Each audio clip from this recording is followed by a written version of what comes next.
Curtis Calhoun here with MMA News, and my next guest is challenging Patricio Pitbull for the Bellator featherweight title at Bellator Belfast on March 22nd. Jeremy Kennedy, how's it going, Jeremy?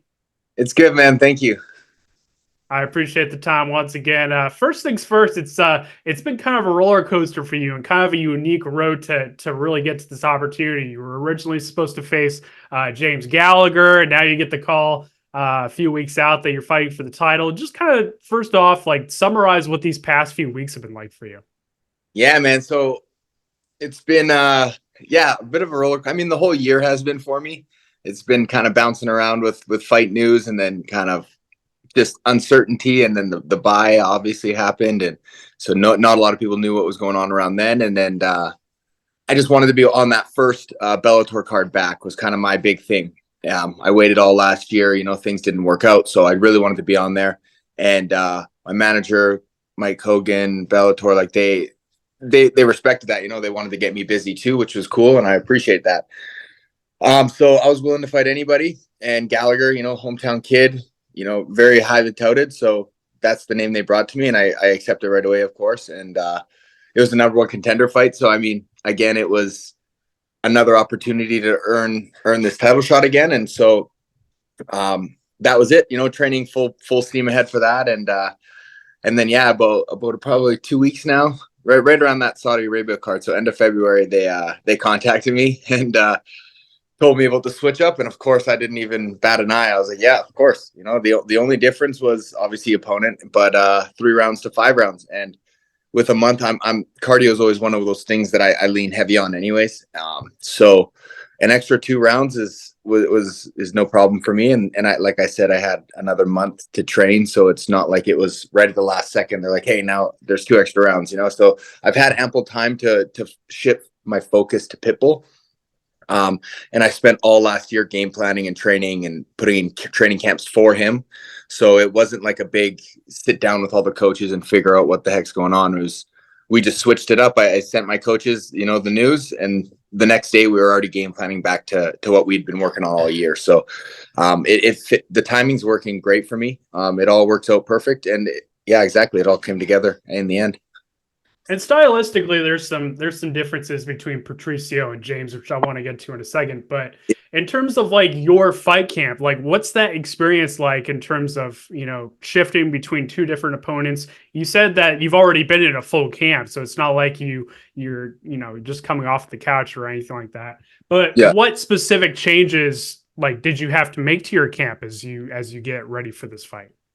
Again, the 3 to 5 rounds. So just upping a bit of the workload, from the sparring. As I get closer to the fight, I like to just simulate a fight. So 3 hard rounds, that's it. And so now that's 5, and instead when you're trying to grapple for 5 rounds, now I'm going 7 rounds, and just adding a couple extra, cardio rounds. Now I'm adding an extra circuit in, and just a little bit more workload. But again, I embrace that kind of grind. So it was, especially for the purpose the title is the motivating enough, and then the person I'm going to be taking it from, Pitbull, is even more like he's the Bellator GOAT. So, and I love the matchup. I've always thought he was a little undersized. And again, to answer your question, that was another thing, is body type. Pitbull's a unique guy, 445, pretty small, stocky, but he's also a counter puncher, so most stocky short guys are always try to like cram you, get in the pocket, and Patricio is very well at guiding distance, engaging and countering and pulling in, pulling out. So the stylistics between Gallagher and Pitbull were pretty far apart, but I've been training for Pitbull for all year. So I just had to switch up some training, like sparring partners, get a little bit more of that look, that size. And that was about it. Like I said, my coaches, we've all been on the same page regarding Pitbull. So it wasn't much more than that. And one thing that's really interesting to me personally, as a journalist, and obviously, my job is to watch fights, cover fights, and all that. One thing that's really interesting is the fact that he's kind of switched between different weight classes over his past few fights, right? Like 135, 155, now getting back to 145. I'm wondering how much of a physical impact that will have. What do you feel in terms of, as a fighter, as somebody that obviously has been through the weight cutting process and all that, like how much of an impact do you think that will have on him? Man, I think that's it's a big one. Well, first, it's nice that his little slump, his two losses were out of the weight class. So in my eyes, he's still undefeated at 145 for however many years. The multi-time defending champ. A loss at 35 and a short notice loss at 55 don't hold much weight for me in the sense of legacy and who he is. But I think that's definitely going to hurt him. Not so much the short notice Japan one. But it was more like, cutting and losing body fat and changing your body composition to go down to the 135. I mean, that was only, I think it'll be under a year, about 8 months, 10 months. I don't know how long that takes. I've never really tried to drop a weight class like that. I'm pushing the limits at 145. So I think there's going to be a huge size discrepancy. Just the fact that he's able to make 135. I know I'm a bigger human than him, there's no way I would have to lose an arm to make 135. So I don't know how well he's putting that weight back on. I know he had some surgery, some injuries and whatnot. So, but again, he's been the same 45er forever. I don't think he's ever really cut a lot of weight. So that's his style and it works for him. And I'm excited to kind of figure that puzzle out. Like I've always, from the beginning of the sport, he was the champ. So I was always looking at him and I've always thought I matched up well with him. I thought I matched up well with a lot of the Bellator guys before I came in. And that's why I was so excited to get like the Emmanuel Sanchez fight, for example. And just, that was a guy I watched and I knew I could match up well with him. And Pitbull's another one. So I'm just excited I get this opportunity. He's still the champ and I get to show what I've always believed, for 10 years now. And one thing that really separates yourself from some of the other top featherweights, just in my personal opinion, is your pressure-filled style, right? Like you don't really take a lot of time to settle into the fight. You really get after it pretty much in the opening minute. Do you feel like that gives you a specific advantage over a guy like Patricio, who, as you mentioned, kind of likes to counter, especially in the early rounds? Yeah, that's what's going to make this fight pretty interesting to me is because he is I've now going back and watching all his fights and studying it as my next opponent. He's not a slow starter, but he's labored. He gets a lot of reads. He almost throws away those early rounds and he knows how to fight a 5-round fight really well. Something I've only ever done once in my career. And that was back, on the regional scene. So I don't know necessarily coming in and pushing that pace right out the gate for 5 rounds is a smart plan. Maybe we do slow things down. Maybe it is a bit more technical. Maybe I drag him into the deep waters. I know he has looked fatigued in the later rounds, especially on mostly on the AJ McKee fight, when there's an up and down grappling type guy, which he hasn't fought a lot of. That's another thing is nobody's fought him with my style. Not the wrestlers he's fought, even like, you look at Michael Chandler and that didn't really have much grappling or wrestling at all. AJ McKee, and there was some wrestling exchanges, and I feel like I'm a completely different style of grappler and wrestler than AJ is. But outside of that, like I don't see all his other opponents. Kleber is a jiu-jitsu guy. Borix is a kickboxer. Manuel Sanchez, more jiu-jitsu kickboxing. Daniel Weichel, like all these guys were never really pressure fighters and going to push the pace and make them drag me and carry me. And I think it's going to be a rough night for him, man.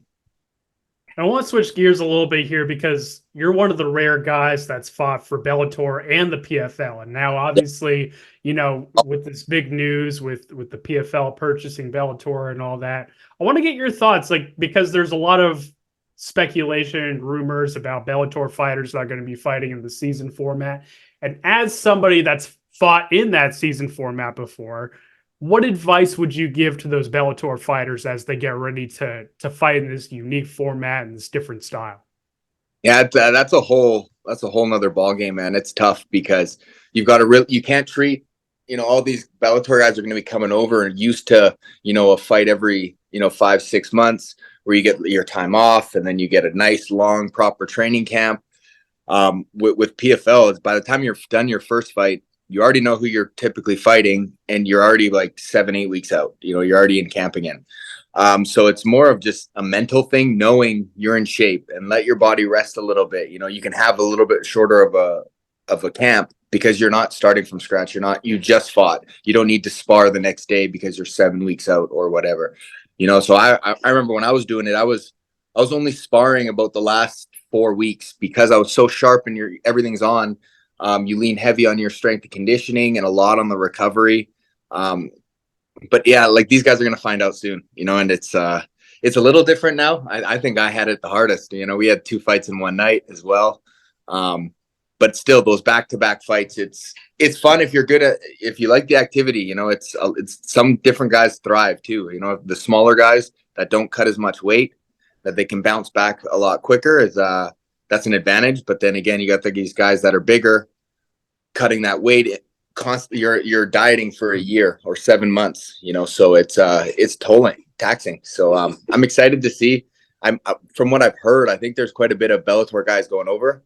I think it's almost half. So it'll be interesting to see. And then even playing it out a bit of PFL and Bellator again, in each division will be kind of cool and unique. So yeah, I'm just excited for it, man. That's going to be a good one. And yeah, it's going to be a tough with both divisions' best guys in that tournament. It's going to be good. And in the next year or two, would you ever entertain the possibility of potentially returning the season format? Because obviously, it's like you have a bunch of options now with this PFL Bellator merger. Yeah, I think that's the biggest thing is just the amount of options, especially with these pay-per-view events that PFL is doing, like the one-offs. As they get bigger, homegrown names, you can do a lot more crossfight matchups that way. Bellator's still thriving. There's still a division I'm going to have to win this belt and defend against. But that tournament, man, yeah, it'd be cool to do that one more time at least, so we'll see what the future holds, as getting this belt and being a Bellator champion just opens so many more doors that, I don't know about the tournament, if that would be in or not, but I can't really tell just yet. I'm just focusing on this belt right now. Absolutely, man. No doubt about it. Well, Jeremy, once again, I really do appreciate the time. It's great to meet you. Great to chat with you. Before we wrap things up here, I want to give you the floor to shout out your team, any sponsors you're working with, all that good stuff. I'll give you the final word. Yeah, man. I appreciate it. Yeah, just all my coaches and teams at Extreme Couture and sponsorships, Foodie Fit, they're always fueling me up here, like year round, not just in camp, so that's a huge benefit. And Methods Massage, keeping my body right. And oh man, the list goes on. So I just appreciate it. Absolutely. Well, Jeremy, I appreciate the time. Thank you again. And I have a feeling we'll definitely chat again soon. Thank you so much for your time. My man. Thank you.